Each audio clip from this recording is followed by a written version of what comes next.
Welcome to Market Matters. This is our budget special. We know all of you are sitting there on tenterhooks wondering what goodies you get. Actually, we're wondering that too.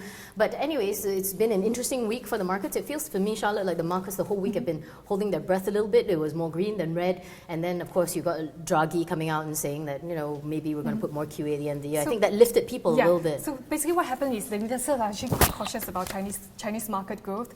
And also because they're quite cautious ahead of budget 2016. But today's market close, we actually saw more green than red. Well, actually, we have a special guest, of course, because it's budget, and we like to spoil all of you who are watching. And so, who do we have with us today, Charlotte? We have country tax leader, Deloitte Malaysia, Mr. Yee Wing Peng today. Thanks a lot, Mr. Yee, for coming to join us. So, before anything else, let's just set up the mood. How do you feel about today's budget? Was it good? Was it fair? Or was it shampoo drinkingly unexpected? Did it actually fulfill your wish list at the end of the day? To be very frank, from the budget speech, I have not gathered enough information for me to form my own opinion or views of our budget 2016. If you look at the theme of budget 2016, there are three major thrusts: strengthening economy, promoting inclusiveness, and fiscal sustainability. So on the first thrust, strengthening economy, what I see so far are some projects, big projects announced, like Cyber City, Pore Highway, and 1.2 billion ringgit to be spent to improve the speed of internet, and 5.3 billion on the agriculture sector, trying to modernize this particular sector. So apart from this, I've not really grasped any strategic initiative to be undertaken to prop up our economy. So nothing sort of overarching, like when Value Cap came out and says we're going to put like tons into the market. There's nothing. I got that feeling kind of too, but like if, for example, the Pore Highway, I actually had to look it up. I wasn't sure where the highway was. So do you think in that case, your wish list was not fulfilled, or did you need to see more?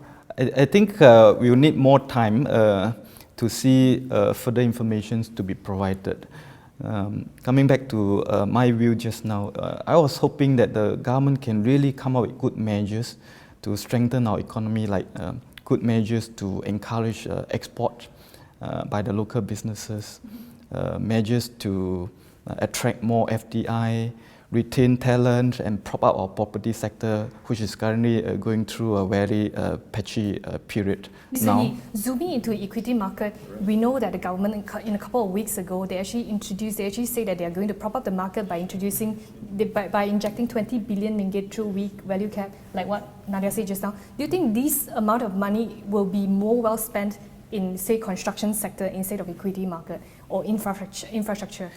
But we have to look at where the fund is coming from. It's actually from EPF, right, and some other pension fund. And for this kind of pension fund, they have some allocations to be used for investment in the equity market. I think it's a good measure as well, because the share market is now very low, and the foreign fund, they are selling the Malaysian equities. So if all these pension fund, they have a surplus cash, it may be a good time for them to buy in to prop up the equity market. A few years down the road, the share market may come up again, and by that time they may cash in and make some profits from there.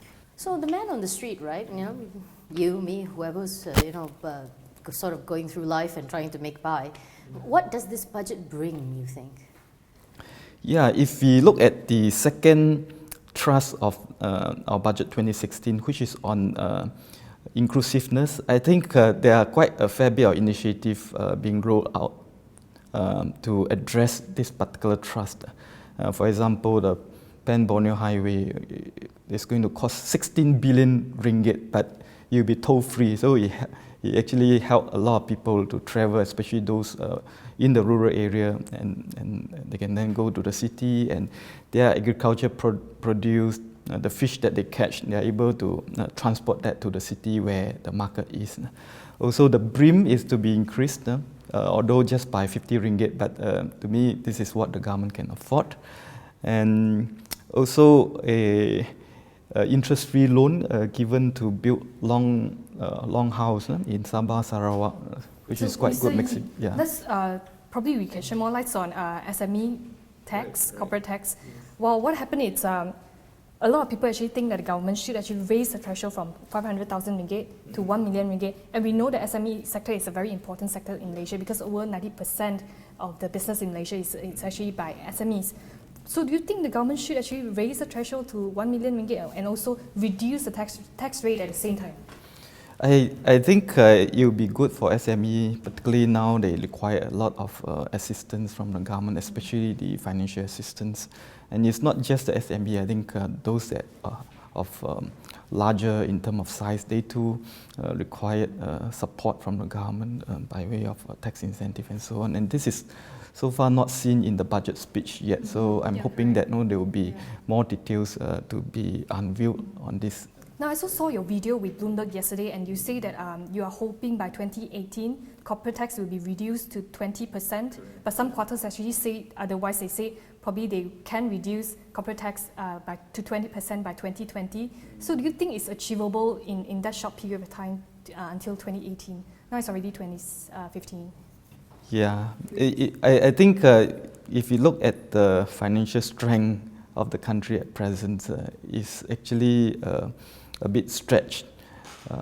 Anyway, I'm just hoping that if the government can do it, then it will be good, because apart from attracting the FDI, we also need to take care of the FDI that's already in here, plus our domestic businesses. They too need to compete internationally. If our tax structure is not competitive, then it's more difficult, more challenging for them to compete in the international arena. Do you think that actually the budget speech didn't address the gigantic elephant in the room that is China? Because Malaysia is so dependent on trade with China. And from what I heard, there was no kind of touching on that, no fear that China is not going to be the big shining knight it is. Yeah, I agree with you that there's perhaps a lack of focus. You like it or not, now if you look at the global outbound investments, which are the countries that can really put in a lot of money and they're ready to go all out to invest and establish their global footprint, it will be the Chinese companies, yeah. But so just to wrap up, because we're running out of time, just to overall feel, right, in your view, was there any big surprise in the budget, or was the big surprise that there was no surprise? Yeah, I'm hoping for more good measures, bold initiative to be announced, but so far I've not seen yet. The middle class continue to suffer? They deal with the middle class a bit. They call it M40, right? So there's a bit of initiative like stamp duty exemption and housing assistance and so on. But I think the dose is not enough. All right. Thanks a lot for that. Coming in from Deloitte Malaysia, who did we have today? We have two. We have Mr. Tan and Mr. Yee today. Yeah, so thanks a lot for that. If you want any more on the stories, The Edge is wash and budget stuff today, so pick up a physical copy or go over to our website. Good night, have a good weekend.